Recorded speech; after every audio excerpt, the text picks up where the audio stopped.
WAKY-WKLO studio one night, and disc jockey says, "You know this gentleman down here?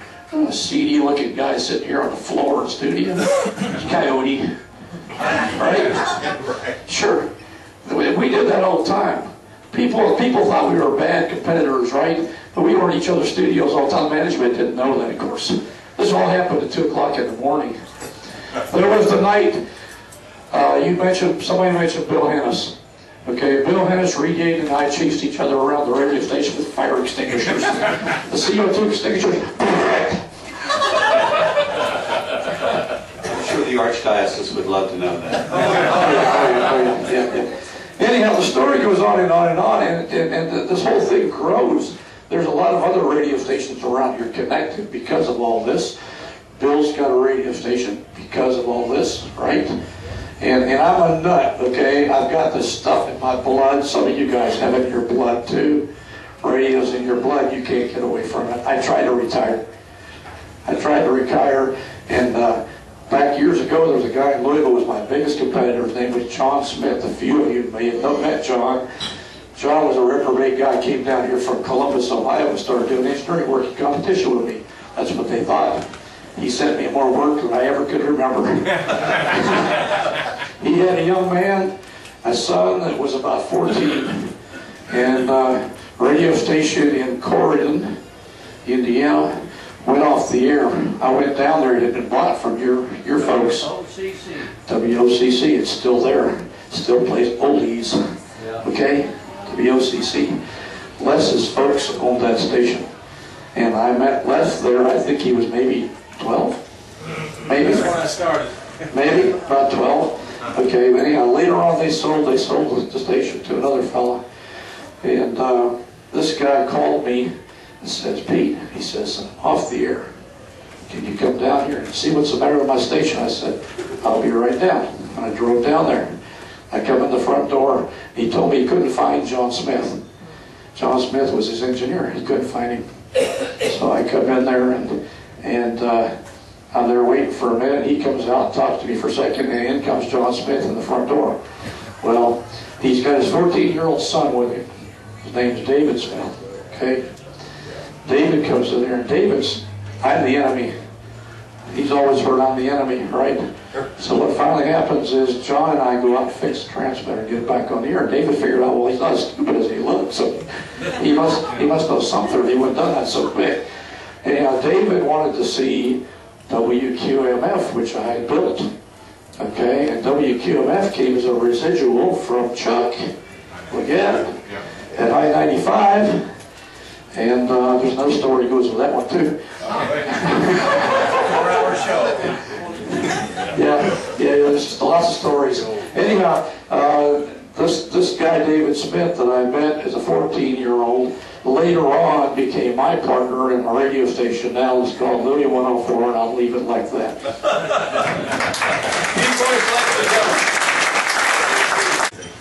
Yeah, you tell. I was kind of insane, still am, but especially so then. But it all started for me at a little 500-watt station in New Albany, Indiana. That's how it's supposed to start, right? And I worked there in high school, and from there I went to college, and I dropped out of college and decided it'd be better to be drafted to Vietnam than stay in college. I had a high number. So I went to work for WKRX-FM, which became WVEZ. And Keith Rising, who was the owner, decided it was better for his family to eat than to continue with what he was doing, so he switched to beautiful music, and I quit. And I went to work at Channel 41, where Pete was working with Bob Cleveland, who put the station on the air. And I worked there for a while, and during that time, I talked to my friend Danny King over at Wynn. I went and made an audition tape for WAKY, and I sent it to Randolph. And I got a call one day, it surprised me. He said, "Come on down." And it turned out that Mason Dixon was going on vacation, and they needed somebody to fill in for a couple of weeks. And Gary Burbank was on the air when I met John in the lobby, and Admiral Halsey was playing. I think it was 1971. And he hired me. I was surprised. So I went in, and I didn't know what to expect from Weird Beard. Kind of intimidated, I guess. I don't know. Didn't know if to be a jerk or what. But I felt like I knew him from the first moment that I met him. And I got to where I go in just real early every night and sit with him for a while. And the first thing I did for John when he hired me is I keyed the mic the wrong direction. The station I worked for before, we keyed the mic to the left instead of the right. So the very first thing I did was put dead air on the air. And then later he had an opening for production director, which I took. And I spent a lot of years there with that, 7 years. It seemed like forever. It's drudgery, John. Yeah. But in the process also, there were several times we lost the overnight guy, and I filled in for that, and I got some notoriety doing the Wacky Talk Show. That was great. I enjoyed that a lot. And I remember one night I got off the air and I felt the most exhilarated that I ever felt at the time. And it was quite a charge. Anyway, that was the first time I'd done the talk show. I'd filled in on a record show before, but never had done a talk show. That was quite a night. Anyway, that's my story. I won't tell you some of the lures and things that happened. Oh, come on, Mike. Just one. Well, one night, some of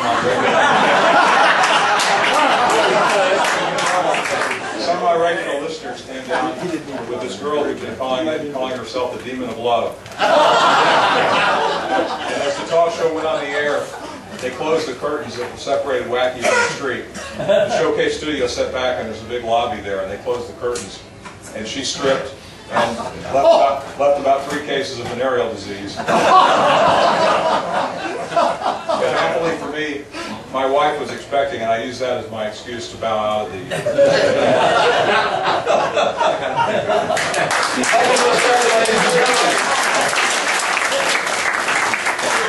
Leonard James. Leonard, where are you? And if I haven't called your name or you haven't been up here, let me know. Let me see a hand. I've got one over here I know. Leonard, take over. Oh, thank you. Tell me who you are. Leonard Yates. I was at Wacky from 82 to 84. I got a chance to go there as the dawn of the oldies era at Wacky, and Bob Woody hired me to do the Sunday night countdown show. I was a school teacher and this afternoon a principal. But I guess I'd like to pay a little tribute to Top 40 radio in general. I was one of those kids listening the day Wacky came on in July of 1958. Earth Carpenter, Beast the Witch Doctor, was listening to KLO2, both stations. I can tell you my favorite DJs at the time were Paul Cowley and Jim Fletcher in the late 50s, early 60s on KLO. It was Bill Ward and Jack Sanders on Wacky. Listened to all of them. And it got me interested in radio, even though I went into education, because I had a chance working at the Dirt Delineator, the school paper, to get on WHAS with Ray Shelton on the Hot Teen Show a number of times because of that connection, and do promo for St. Jude's on Wacky. Got to go to the Kentucky Home Life building. Got to be a WKLO sports correspondent for several years in high school, where we had a big get-together downtown at Frisch's. You may have seen this on the website, where, believe it or else, the gift WKLO gave us, high school students, 16 years old, was an ashtray. that is a true story. And the other one, a couple things I've got, Johnny Randolph gets a lot of credit.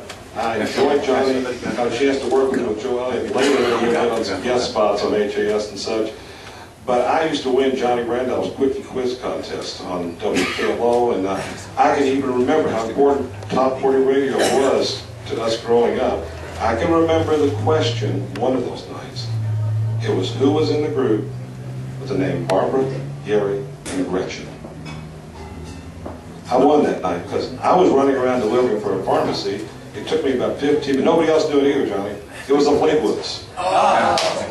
Yeah. And the last thing is Gary Major, the Showcase Studio thing.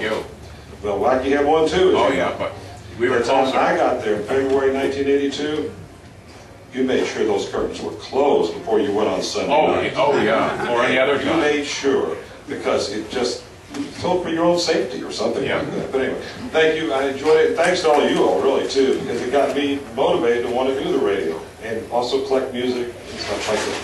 Thank you.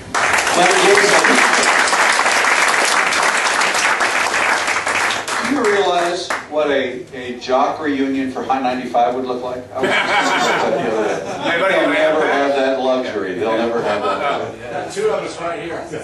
Well, did you voice track? Alan White did most of it. What kind of live? Alan White was. We didn't say much. John, you want to come up? Let me take you real quick. John was, and before that. That was what we said. Tell them who you are. Tell them what you did. My name is John Ashton, and I did the all-night show, and then took over for the wonderfully talented Billy Purdom when he left, because I used to hang out in the production room and just learn everything he knew how to do. I didn't do it as well, but they gave me the gig anyhow. I'm not from Louisville, not from Kentucky. I never even knew where Kentucky was, probably couldn't find it on a map. I grew up in Boston, I grew up in New York City, but I've always had an affinity. I used to listen to Your Lita Gray on WMCA in New York City. When I lived in Boston, one of my favorite jocks was J.J. Wright on WRKO. I replaced him. Did you really? Yeah. All right, cool. Back in Louisville. And when I finally started my first radio gig in Bangor, Maine, I used to read all the trade magazines a week late, because it was Bangor, Maine. We never got anything. And, and all the record companies were saying, hey, airplay at Wacky Louisville. And I said, well, this must be a pretty cool station. So I started listening to air checks. And I fell in love with Bill Bailey, and I fell in love with everybody who was on the air. And I said, I want to be like those guys. And one day I got a telephone call from Mike McVeigh, who I never had the pleasure of working for Mr. Randolph over here, but Mike McVeigh called me and said, you want to do the online show at Wacky? I said, yes, I do. Much like Chuck Jackson. I was halfway there by the time I hung up the phone. When I got off the airplane here for my first show, I realized I never asked him how much money he was going to pay me. Oops. And it really didn't matter. It wasn't enough, but it was more in anyhow. But I do want to say a couple of things, too. One is a guy who can't be here, would have loved to be, my late father-in-law, John Tim. Yeah.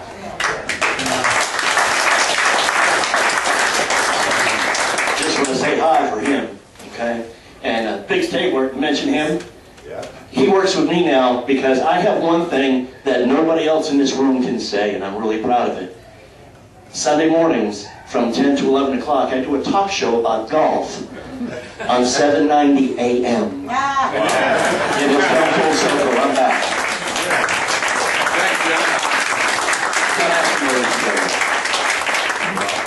We married Michelle Tim, who was the apple of John Tim's eye. The first week I worked at Wacky, John Tim came in the control room and he said, God damn it, don't touch that! Never forgot that. I never touched it ever again. I don't even know what it was. I didn't touch it. Something happened. I stopped it. He said that to you. Ladies and gentlemen, please welcome Bill Taylor, who lives in Chicago, but has heartful memories here. Thank you very much. I think it's a very difficult and probably gratifying thing to MC a show like this, so I'd just like to give a big hand for Tom.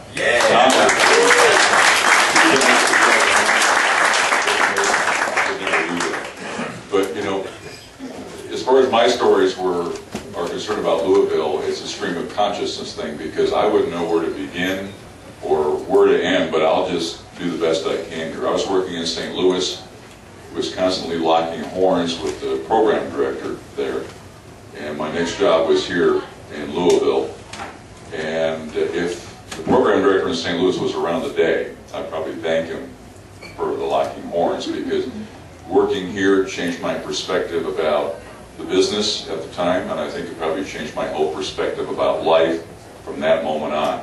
Because I wasn't here for very long, just actually a couple of minutes. If you blinked during 1973, you probably missed me. But I was here when Secretariat won the Derby, and there were exciting times. I was working at a radio station. We played Carpenters, followed by Smoke on the Water, followed by Tie Yellow Ribbon, followed by Money by Pink Floyd. It was an amazing time. And I learned some words here too, and one of the words I don't think I've heard anybody here say tonight, I don't know if they still say it, Kentuckiana. Oh, yeah. I remember you go to this radio station and hearing the news guys say, Kentuckiana weather, just I heard much more music in Lee Gray. That was the way that radio was done. But we're just some fantastic